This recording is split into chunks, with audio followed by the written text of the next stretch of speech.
శరణం.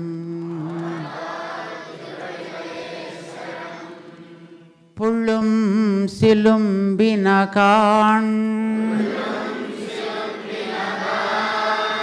புள்ளரையன் கோயிலில் வெள்ளை விழிசெங்கின் பேரரவங்கேட்டிலையோ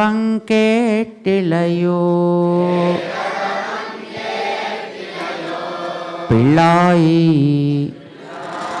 எழுந்திராய் பேய்முலை நஞ்சுண்டு கள்ளச்சகடம் கலக்கழியா காலோச்சி வெள்ளத்தரவில் துயிலமர்ந்த வித்தினை உள்ளத்து கொண்டு முனிவர்களும் யோகிகளும் மெல்ல எழுந்து அரியன்ன பேரரவம் உள்ளம் புகுந்து குளிர்ந்து ஏலோரெம்பாவாய்.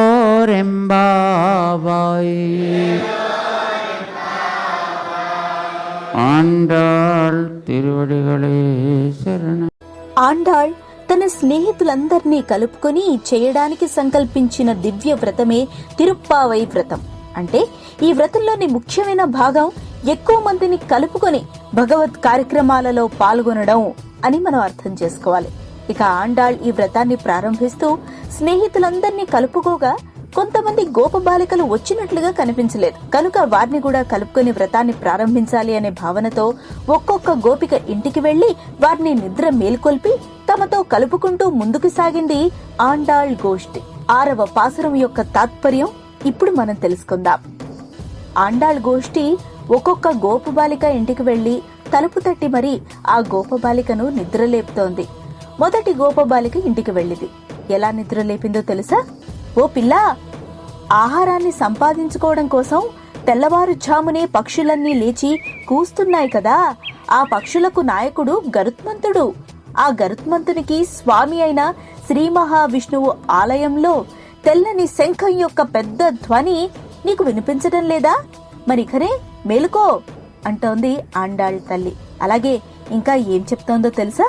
అసుర ఆవేశం కలిగి బాలగోపాలుడిని చంపాలి అని నిర్ణయించుకున్న శకటాసురుని కీళ్లు ఊడేటట్లుగా కాలు చాచి వానిని తన్నినవాడు ఆ స్వామి.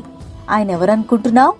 పాల సముద్రంలో శేషశయ్యపై యోగ నిద్రలో మనల్ని సంరక్షించేవాడు ఆ స్వామి. అట్టి స్వామిని ఋషులు యోగులు తమ మనస్సులో తమ ధ్యానంలో స్థిరపరుచుకుని హరిహరి అని కీర్తించి పెద్ద ధ్వని చేస్తూ ఉంటారు. ఆ ధ్వని నీకు వినిపించలేదా? నీకెందుకు మేలుకు రావడం లేదు మరి అని అడుగుతూ ఆ పరమాత్మ యొక్క గొప్పతనాన్ని కీర్తిస్తూ ఒకానొక గోపబాలికను నిద్రలేపింది ధనుర్మాస వ్రతం చేయడానికి ఆ ఆండాళ్ తల్లి. మనం కూడా నిద్రలేచి ఈ ధనుర్మాస వ్రతాన్ని ఆచరిద్దాం. 6వ పాసురం యొక్క తాత్పర్యం ఇది. జై శ్రీమన్నారాయణ. భగవంతుని పొందడానికి ఏ పాపాలు అడ్డు కావని, భగవన్నామం చెప్తే చాలు అవన్నీ అగ్నిలో పడ్డ పత్తి ఎలా దగ్ధమవుతుందో అలా దగ్ధమవుతాయి అని అమ్మ చెప్పింది. అయితే ఇంకో నియమం కూడా, భగవంతుని మనం సేవించాలి అంటే నేరుగా మనంతట మనం వెళ్ళడానికి వీల్లేదు. ఎందుకంటే భగవంతుడు సర్వస్వతంత్రుడు. ఏమంటాడో ఆయన అనుగ్రహం మనకు కావాలి అంటే బాగా అనుభవజ్ఞులైన పెద్దలు గనక ముందుంటే తద్వారా మనం తరిస్తాం. అందుకే ఆండాళ్ తల్లి అందరు గోపికలు వచ్చినా ఒక 10 మంది గోపికలు మాత్రం ఇక్కడికి రాలేదు. వాళ్ల కోసం అమ్మ వెళ్తోంది. ఒక్కొక్క గోపికని ప్రసన్నం చేసుకుంటోంది. ఏం చేస్తున్నారు వారందరూ? కృష్ణానుభవంలో అందరూ కూడా ఉన్మస్తకమై ఉన్నారు. కొంతమంది కృష్ణుణ్ణి పొందాలి అని, అయ్యో ఇంకెప్పుడు పొందుతామని ఆ రాత్రి నిద్ర లేకుండా అలా తిరుగుతూ ఉంటే కొంతమంది కృష్ణానుభవంలో అలా మునిగిపోయారు. లోకంలో మనం చూస్తూ ఉంటాం, మత్తు పదార్థాన్ని ఎవరైనా పుచ్చుకుంటే కొంతమంది పిచ్చి పిచ్చిగా మాట్లాడతారట, కొంతమంది మౌనంగా వెళ్ళి పడుకుంటారు, కొంతమంది గట్టిగా అరుస్తారు, పద్యాలు పాడతారు. కృష్ణుడు కూడా ఒక మత్తే. ఆ మహానుభావుని భక్తిలో మునిగిన వారు ఆ కృష్ణానుభవాన్ని ముచ్చటించుకుంటూ ఒక్కోసారి ఆనందిస్తూ ఉంటారు. మనస్సులో ఉన్నటువంటి ఆ స్వామి అనుభవాన్ని అలా పొందుతూ తన్మయత్వంతో ఉండేవారు కొందరు. ఇలాగే ఈ గోపికలంతా కలిసి రేపు ఎప్పుడు తెల్లవారుతుందా కృష్ణుడి దగ్గరికి వెళ్దాం అనుకునేవారు. నిద్ర లేకుండా ఉంటే లోపలున్న వాళ్ళంతా కూడా గోపికలు 10 మంది కృష్ణుడితో మానసిక అనుభవాన్ని మొత్తాన్ని పొందిస్తున్నారు. సామాన్యులు కారు. ఇలాంటి గొప్ప జ్ఞానులు గనక ముందు ఉంటే కృష్ణుడు మనందరినీ చూస్తాడు అని అమ్మ అనుభవజ్ఞులైన పెద్దల్ని ముందు ఉంచుకోవాలి అని మనకి తెలియచేస్తుంది. అందుకే ఈరోజు గోపిక దగ్గరికి వెళ్ళి ఆవిడ్ని ప్రసన్నం చేసుకుంటుంది. ఆవిడ నిద్రిస్తుంది. బాహ్యంగా మనందరికీ నిద్ర అని అమ్మ చెప్తుంది. ఏమిటి నిద్ర? ప్రపంచంలో చాలామంది వ్యక్తులు ఉంటారు. వాళ్ళందరూ కూడాను లౌకికమైన విషయాల మీద శ్రద్ధ చాలామంది చూపుతూ ఉంటారు. అవి ఉంటే చాలు, వాళ్ళకి ఇంకేం అక్కర్లేదు. వాళ్ళకి దేవుడి విషయం చెప్పామంటే నిద్ర వస్తూ ఉంటుంది. అలాగే దైవభక్తి కలిగిన వాళ్ళకి లౌకిక విషయాల యందు నిద్ర ఉంటుంది. అందువల్ల నిద్ర అంటే ఆసక్తి లేకపోవటము. విరక్తి కలిగిన వాళ్ళు భగవంతుణ్ణే ప్రేమిస్తారు. అలా ప్రేమించి ఈ లోకంలో క్షుద్రమైన వాటి యందు మనస్సు వాళ్ళు పెట్టరు. ఈ గోపికలంతా కూడాను లౌకిక విషయాల యందు విరక్తి కలిగిన వాళ్ళు, అలా భగవంతుని యందు రక్తి కలిగిన వాళ్ళు. ఇలాంటి వాళ్ళు కదా మన సరసన చేరాలి. అందుకే ఆండాళ్ళ తల్లి ఈ గోపికని ప్రసన్నం చేసుకోవడానికి వెళ్ళి లౌకికమైన దృష్టాంతాలన్నింటినీ చూపుతుంది. రామచంద్రుడిని విశ్వామిత్రుడు కౌసల్యా సుప్రజారామాని నిద్రలేపినట్లుగా ఇక్కడ కూడా ఆండాళ్ళ తల్లి లోకంలో కొన్ని దృష్టాంతాన్ని చూపిస్తూ పక్షుల అరుపులు చెప్తుంది అమ్మ. అలాగే ఆ పక్షులకు రాజైనటువంటి గరుత్మంతుడు ఉండేటటువంటి, అంటే గరుత్మంతునికి స్వామి అయిన ఆ నారాయణుని కోవెల్లో శంఖధ్వని నీకు వినపడలేదా అంటూ అమ్మ తెలియచేస్తుంది. ప్రధానంగా వినటం చాలా చాలా అవసరం. తైరరవం కేట్టెలయో పేరరవం కేట్టెలయో అని తిరుప్పావైలో మనకు వస్తూ ఉంటుంది.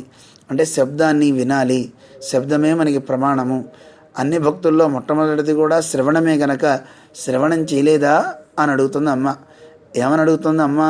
పిళ్ళాయ్ అని లోపలున్న గోపికని సంబోధించింది. అంటే ఇంకా భగవదనుభవం సరిగ్గా నీకు పట్టలేదమ్మా చిన్నపిల్ల అంటుందమ్మ. భగవదనుభవం పట్టకపోవటం ఏమిటి అంటే, నిజంగా భగవదనుభవం గనక మనస్సుకు పడితే భగవంతుని దగ్గర ఆగిపోరు, భాగవతోత్తముల దాకా వెళ్తుంది. ఉన్నడియార్ కడిమై అంటారు మన ఆళ్వార్లు. అష్టాక్షరీ మంత్రాన్ని బాగా అధ్యయనం చేసిన వారు కేవలం నారాయణుడి దగ్గరే ఆగరు, అది భాగవత పర్యంతం వెళ్తుంది. ఎవరికైతే భాగవతోత్తముల మీద శ్రద్ధ ఉంటుందో వాళ్ళను కూడా భగవంతుడిలా సేవిస్తారో అప్పుడే నిజంగా భగవదనుభవం మనకి అవగతమైనట్టు మన పెద్దలు తెలియచేస్తారు. అందుకే ఆండాళ్ళ తల్లి పిళ్ళాయ్ యజుందిరాయ్ అని అమ్మ చెప్తోంది. అలా నిద్రలేపుతూ కృష్ణుడికి జరిగినటువంటి కొన్ని ఘట్టాలని తెలియచేస్తుంది అమ్మ. పూతన వచ్చి విషయాన్ని ఇచ్చిందని చెప్తోంది. అలాగే శకటాసురుడు వచ్చి కృష్ణుని సంహరించాలనుకున్నారు. ఈ రెండిటి నుంచి కృష్ణుడే తన్ని తాను రక్షించుకున్నాడు, లోకాన్ని రక్షించాడు అని అమ్మ మనకి తెలియచేస్తుందన్నమాట ఈ పాసురంలో. ఇక్కడ పూతన అంటే ఎవరో కాదు, ప్రకృతి. ప్రకృతి అనేక రకాలైనటువంటి విషయాలని మనకి అందంగా తాను అలంకరించుకొని ఆ విషయాన్ని మనకి ఇస్తూ ఉంటుంది. అవే భోగ్యం అనుకుని మనం వెళ్తాం, తద్వారా ఈ సంసారంలో కూరుకుపోతాం. కృష్ణుడిని ఆశ్రయించుకుంటే అటు ఈ ప్రకృతి మన్నేం చేయలేదు. ఎందుకంటే మామేవయే ప్రపద్యంతే అన్నాడు కదా కృష్ణుడు. తన్ని ప్రపత్తి చేస్తే ఈ మాయను దాటిస్తానన్నాడు. ఇక శకటాసురుడు అంటే ఎవరో కాదు, మన శరీరమే. పుణ్యపాపాలు 2 బళ్ళు 2 చక్రాలు, ఈ 2 తొలగాలి అంటే కృష్ణుని పాదమే శరణ్యం. అదే మనకి తెలియచేస్తుంది అమ్మ. స్వామి ఎవరు? కృష్ణుడు. సాక్షాత్తు వైకుంఠంలో పాలసముద్రంలో పవళించే ఆ నారాయణుడు. ఎక్కడుంటాడు ఆయన? ఎవరైతే యోగులు మునులు ఉంటారో వాళ్ళందరి హృదయాలలో ఉంటాడు. ఓ మై, ఆ యోగులు మునులు పొద్దున్నే తెల్లవారుజామునే హరి హరి హరి అని పిలిచేటటువంటి ఆ నామంతో వాళ్ళు నిద్ర లేస్తుంటారు, మెల్లగా లేస్తుంటారు. అలా లేచేటటువంటి శబ్దాలు మా మనస్సుల్ని చల్లబరిచాయి. మేమంతా ఇక్కడికి వచ్చాం, నువ్వు కూడా మా గోష్ఠిలో అన్వయించమ్మా అని అమ్మ నిద్ర లేపుతోంది ఈనాటి గోపికని. జై శ్రీమన్నారాయణ.